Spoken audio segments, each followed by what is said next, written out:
120-foot hemlocks. The branches are the size of Christmas trees. So it's survival. You do the best you can on your plot of land. Absolutely. But you won't get good NVIS with that, unfortunately. That's the one downside. But if you're talking to Europe, you don't want that anyway. There have been a lot of references that I've seen that say you can take a dipole and it doesn't have to be straight. You can have a couple of angles in it. Can you give us any guidance as to just how much you can take that thing off of straight before it's who knows what? There's really no limit to it. The only thing is the more you do that, to shorten it particularly. And I did a little study in the document. Hang the ends down or bring the ends in. The more you shorten it in that way, the more total wire you take. So you can't just take your half-wave dipole and bend it and have it work the same way. You have to make it a little longer. And if you want to bend it back around, to kind of make it half size, you have to make the wire longer to start with. So it's not as effective as the wire would be if it were sticking out straight. I'm sorry, I didn't ask the question right then. I meant in terms of zigzag, not bending down. No, well, whatever. I mean, even the same thing. It's the same kind of idea that you're making the antenna shorter by doing that. Shorter in overall effective length. Yeah, okay. And you need a little more wire. You don't need as much wire. You don't need much more wire than you had, and I don't know a way to actually determine that ahead of time other than by modeling it, but I have modeled an awful lot of configurations, and it just plan to have more wire. Build it longer than you think, and make it adjustable. And you probably won't need to trim it much. Okay. Somebody. Some vertical questions for you. Okay. Yep. I am blessed with the access to a lot that on it has an oak tree that I have finally measured, and no kidding, it's 145 feet tall. This thing probably was planted in 1850. It has never been trimmed. What I'm working with right now is a vertical for 160 meters, such that I get sufficient height out of that tree that I can have the base of the vertical up around 15 feet. And what I'm using right now is a 4 elevated radial configuration, where I've got the radials probably up around 12 feet, but with the intention to get them up to what I've heard is the minimal optimum height of around 15 to 16 feet. I was reading an article that was written by someone that was very well informed about 160 meter verticals. It might have been a reprint of a QST article, for all I know. And I just had a couple of follow-up questions on that basic configuration, because someone had asked him to entertain this scenario of the 4 elevated radials at the minimum of 15 to 16 feet, and then pose the question of, if I'm trying to replicate this in a on-the-ground radial scenario, how many radials am I running? And I was flabbergasted to hear the guy say, 4 elevated at minimum 60 radials to even come close. Yep. 100 to probably match it. Yep, that's right. Okay.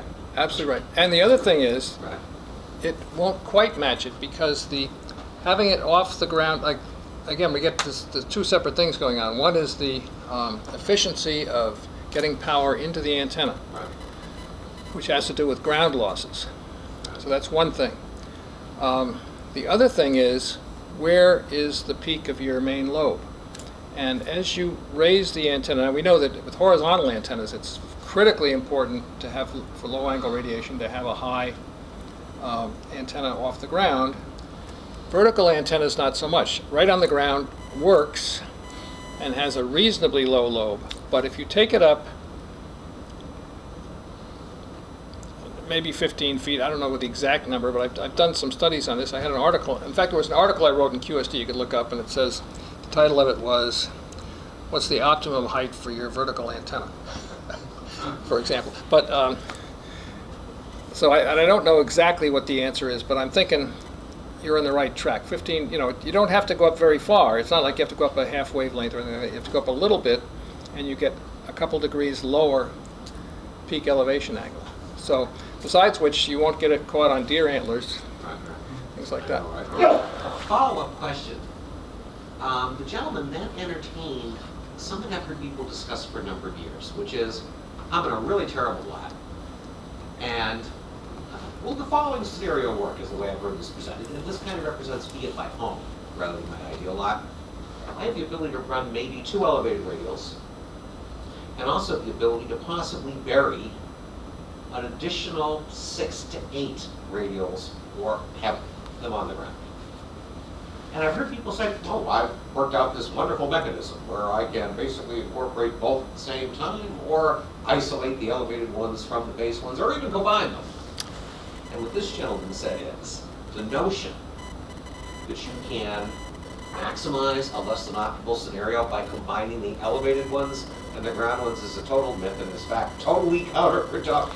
Is that true? I would have to model that to know, but my inclination is to say yes. I'll be damned, I never realized that. Because what you're doing is, you have sort of 2 separate things going on. When you're dealing with elevated radials, what you're doing is the field from the monopole electric field terminates on the radials. The current can flow back to the base, so forth. When you have buried radials, what you're doing is or on the ground radials act the same way. What you're doing is trying to actually connect to the ground. And now the fields come down any place to the ground. They have to travel through the ground to get to the radials. There's loss in that. And until you start to approach a solid plate of metal there, which you do with your 120 radials in a swamp like the broadcast stations do, you have more loss in that arrangement than you do in having 4 elevated radials.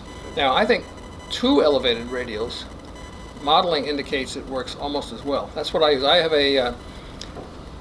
my other 80-meter antenna is a ground plane that has,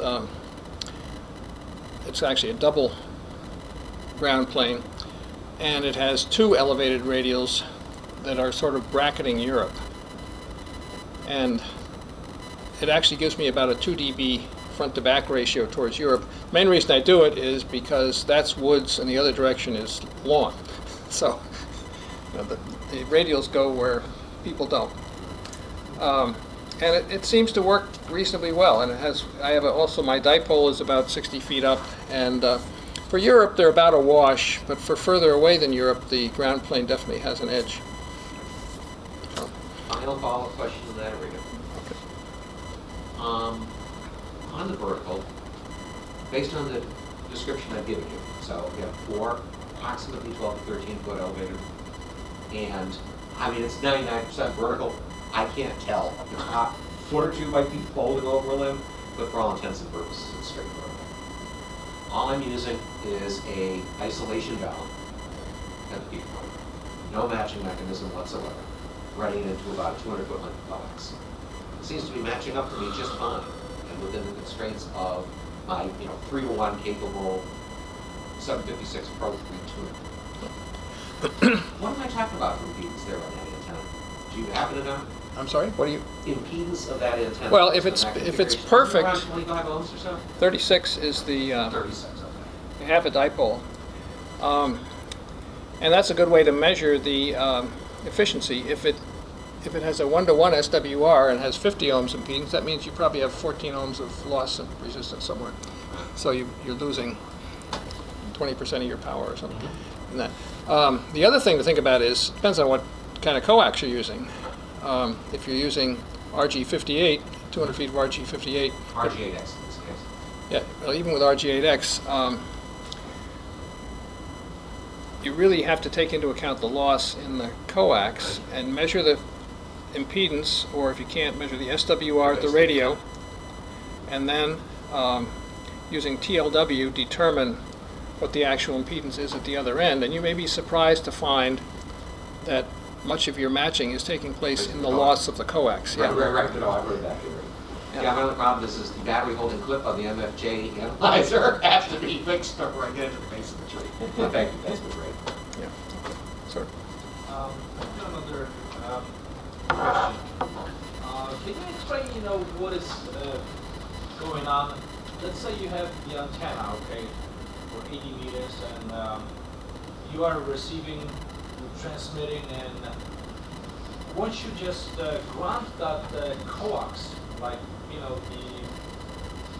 the feed line, then your receiving, it gets, quieter and you better receive. And is there any explanation for that, or is it something really wrong with You're saying that you're grounding the shield, Yes, yes, okay, and it gets quieter? yes, and you receive, a little stronger.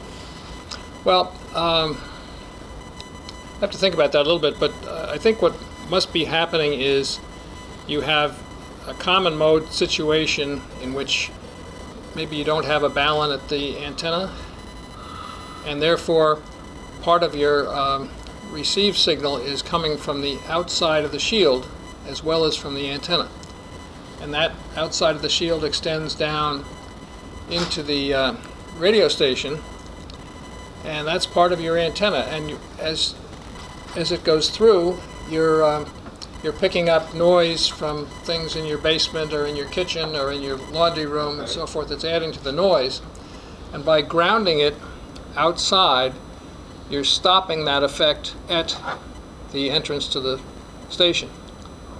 Now that's one thing I can think of, and the way to avoid that problem, that's really what that means is not only are you having that problem, but your whole coax shield is acting like part of your antenna. So you think you have this dipole up there, but you've really got also this vertical antenna that may or may not be putting signals where you want them.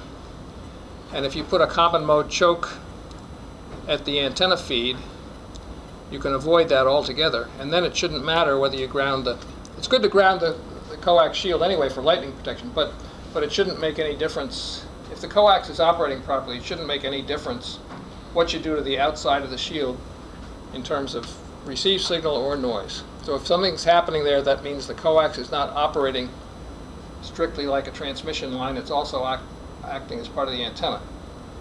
And I wrote an article about that too. It's one of the things of writing a whole bunch of articles, but something called, if you search on my call sign as the author and balun, you'll see an article a couple years ago, consider a balun in your antenna system, I think, or something like that. And it describes how this all happens and what the balun does to fix it. And it's really worth doing, I think. And speaking of which, the choke balun that you have at the base of your antenna, your vertical antenna, helps, but you probably also want one at the edge of the radial field. The reason is this. No, I can see that, sure. Yeah, okay. For people that don't see that, the fields from the monopole will terminate on the coax Right. as well as on the radials, and Okay. it'll have the same problem. Reserve, so. All right, well, thank you. So that brought up a question. I've always read that a ground strap works well if you're on the first floor or basement, but once you get above the first floor, that they don't work very well. Well, How can we ground the radio? good question. It is possible, but the answer is depends on what kind of grounding you're trying to do. And there are at least three reasons to ground radios. One is for electrical safety. So if you have 120 volts on one chassis and a ground on another chassis, and you hook a coax cable between them, you pick up the coax at two ends. And anybody ever done this? You get 120 volts through your system? I've done that. It still happens. Nowadays, with 3-wire plugs on radios, it doesn't happen as much. But it can still happen, and especially if you're like me and you like old 1940s gear that has 2-wire plugs and they aren't polarized. And even today I got a shock working on something. Joel, I have a Carolina Window 133 special, which is 130. I'm running the RG8X 100 feet of coax. Is that the best coax to use on that antenna, or? RG8X has some advantages, but let me finish the other two grounding points before we get off on another topic. So one of them is electrical safety. So you ground all your equipment to the same place, you won't have 120 volts between two chassis. So when you lean against your radio equipment, you don't set your shirt on fire. This is just not good. So that's one thing, and the height doesn't make any difference there. Right. The second reason you want to ground equipment is for lightning protection. And what you want to do is make sure you have all your grounds at the same potential, all bonded to the power system ground at the circuit breaker box, and no way that you can have any differences in potential between things, and all your antenna stuff should be grounded as it comes into the station. And if you're on the second floor, I recommend bringing your antenna in at ground level, have your lightning arresters and grounding of the outside of the shields at that point with a good ground system there that's bonded to your equipment, and then distribute through your house. And that's probably the best you can do, and being on the second floor won't matter then particularly. The third thing is, if you're trying to use the ground system as half of an antenna with a quarter wave end-fed Marconi or something, then the impedance of your ground system becomes critically important, and on the second floor it's going to be a significant fraction of a wavelength, and you'll have a lot of trouble making that antenna work. So, but for serious lightning protection, it's possible, if you're far removed from ground, to kind of envision the station as being in an envelope and have everything connected together to ground, and then a common grounding system that goes down to the lower level ground. This was described in a Motorola publication that I referenced in a doctor column about a year ago. It's the most comprehensive guide to, it was a Motorola R56 or something. It's available on the web for free. It's about 800 pages long, and so don't print it off without looking at it first.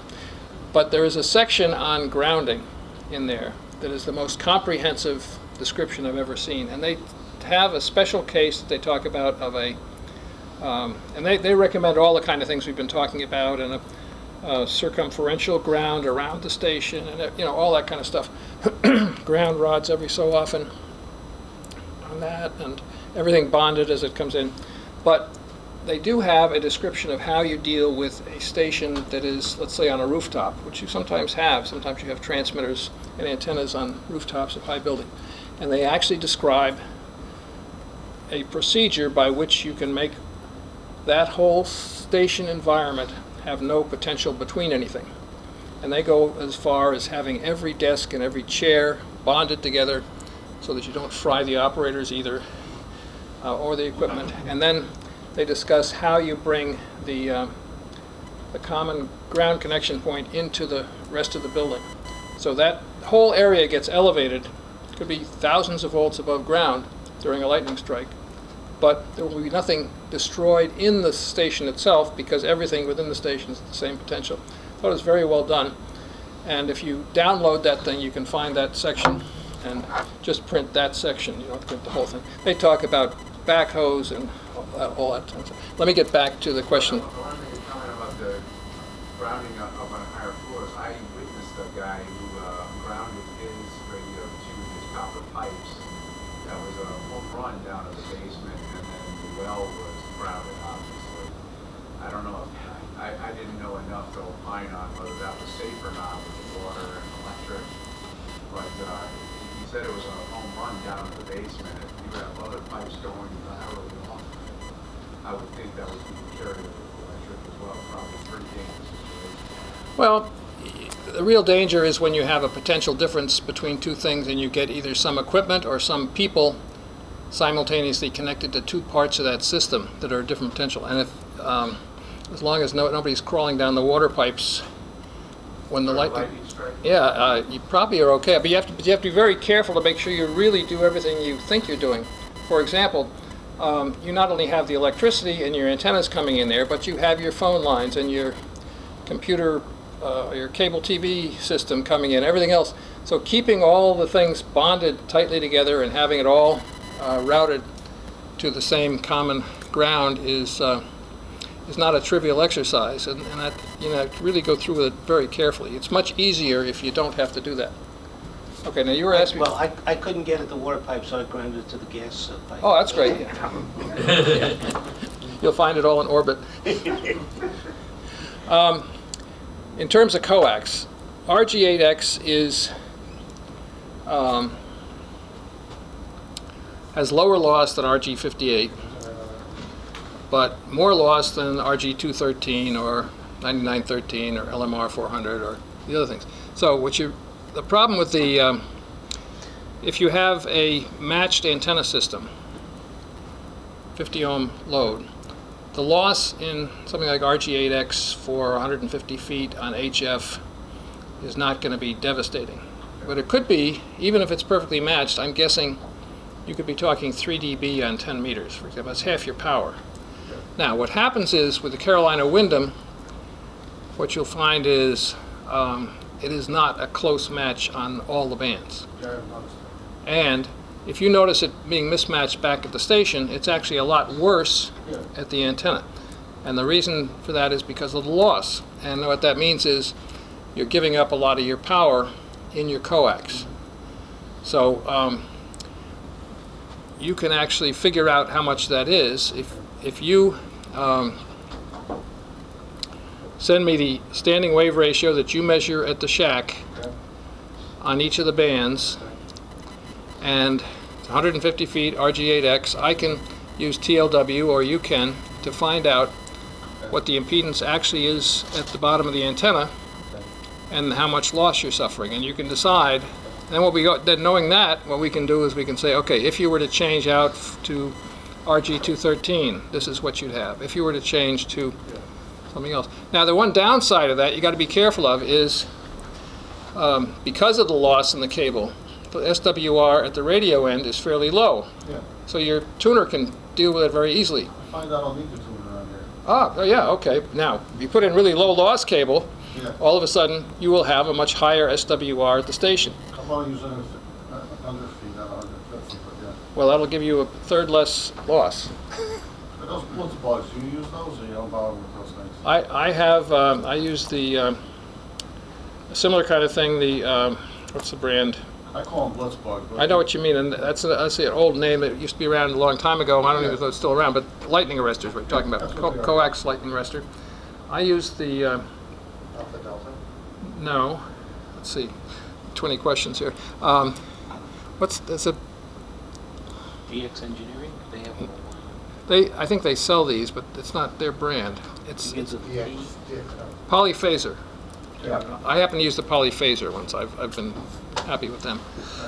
I have them right on the entrance panel as the cables come into this house, and they're 6-inch ground leads going to ground stakes, and there are radials going out from both ends of the panel, and one of the radials goes along and ties to the ground stake that goes to my power entrance system. So I know those are better. I've worked with those. I even have those myself. they're not cheap, unfortunately. Oh, I know.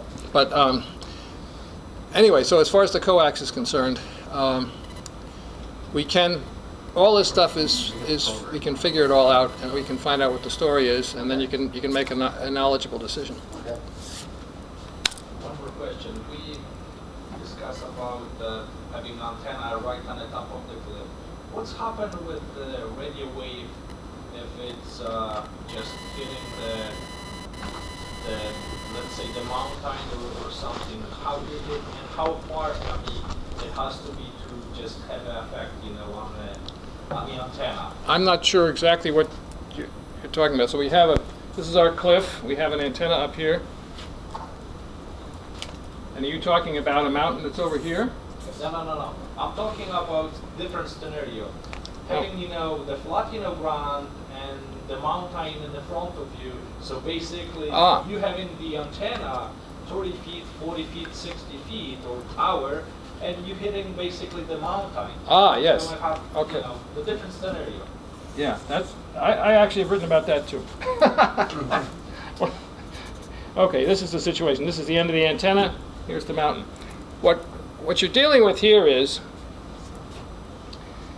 you want low angle radiation. Well, you're not going to get any lower angle radiation, no matter what the antenna wants to do, than the top of this mountain, right? It's got to, you know, they can figure out that angle. Use your trig and very quickly figure it out. Now, it can't quite touch this. It's got to have there's a Fresnel zone that's you got to leave a imaginary tube around the signal for the signal to get over the mountain. So it's got to be a little higher than the top of the mountain. But that angle is the lowest radiation angle it's going to get over the mountain. Now, you will get a little bit of diffraction. When it hits the mountain, it'll scatter a little bit, but that signal is going to be very weak. Another thing to keep in mind, a lot of times these mountains are fairly localized. We tend to think of what's the great circle path to where we want to go, and the mountain's in the way. Well, you're not going to get through the mountain, so if you put your antenna or point your antenna or consider signal going a little bit on one side or the other, good chance that some of the energy will end up where you want it, just because it doesn't always go in exactly a straight line as it goes through the ionosphere. So, you do the best you can. Or the other thing you do is you wait until you can get there on long path. Go the other way. Because if this is 10 or 15 degrees, you probably are not going to get there that way. So basically the distance from the antenna to the mountain to structure, that's basically what counts, right? That's one side of the triangle. The line from the top of the mountain to your antenna is another side, and then that determines this angle between them, and that's very easy to figure out using trig or using whatever. And another thing you can do, anybody ever use HFTA software, high frequency terrain analysis? Nobody heard of it. Well, I did. Okay. It comes free with the ARL antenna book and the CD-ROM in the back, along with TLW, transmission line program, the demo version of EasyNet, and a bunch of other things. This is an amazing thing, and I finally made it work some time back, and used it to answer somebody's question in a doctor column. I think it was November 2015. And I have basically a how to do it. What it does, it answers all these questions for you. It actually, if you figure out where your station is, your lat long to 5 significant digits, which a good GPS can do, not where your station is, where your antenna is, you can actually get the geodetic data from that location going out in every degree increment around. It'll tell you exactly what the terrain is going out in all directions, and it'll also, if you say what kind of antenna you have, it'll tell you and where you want to go. You want to go towards Asia or something. It will tell you how much energy you need at different elevation angles. It'll tell you what elevation angles you'll make. It'll tell you everything you want to know about your exact station and your exact mountain. And it's just an amazing thing, and it's free if you have that book. So look up that column. Yeah, we've had Joel talking for about an hour and 20 minutes. I think maybe we ought to let him Go home? go home. Walk the dog? Would you like some cough drops? Oh, thank you. That's a good idea. I just had a comment about a program that we have on our website. It's unique to the Sarah website, which is specifically designed for a situation like Bill was describing for a Carolina Wyndham or multi-band antenna. And it will do all the analysis. If you have an MFJ, for example, you measure the complex impedance on each band, you put in your feed line and everything, it'll tell you what the antenna is, it'll tell you exactly your radiated power and what your losses are. It's all on our website. Oh, great. I don't know if you ever looked at it. No. Fred wrote it, and it will also carve square gears at the same time. He does. That's what he does. I know. He makes square gears. At the same time. I've known Fred for years. All right, let's let Joel. Thank you very much. Thank you very much. You're welcome. And do drop me an email if you have further questions. I'm happy to answer them, and You're in as best I trouble. can. Thank you very much, Joel. You're welcome. Let's take a break, and then we'll do the normal business stuff. Thank you very much. Break.